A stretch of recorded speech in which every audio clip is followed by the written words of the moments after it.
Saņēmu no klients kaklarotu ģimenē, lai papildinātu to ar vēl vienu bērniņu. Kad izņēmu ārā no iepakojuma, es biju pilnīgākā šokā, jo tik netīru kaklarotu nebiju redzējusi vēl nekad. Nezinu, droši vien būs jāpajautā klientei, kur viņa ir stāvējusi vai kas ar viņu ir darīts, bet šoks man bija milzīgs.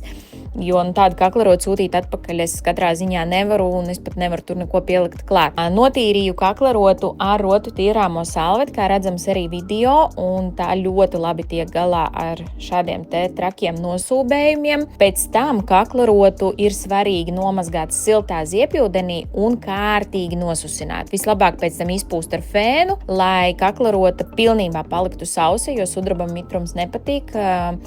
Tas tā kā var veicināt atkal atpakaļ sūbēšanu, bet video jūs redzat, kā kaklarota izskatās gandrīz kā jauna, jo no ķēdītes ir grūti dabūt tos tumšumus ārā, bet viennozīmīgi to var turpināt valkāt. Papildināšu to ar puisīti un sūtīšu klientei atpakaļ.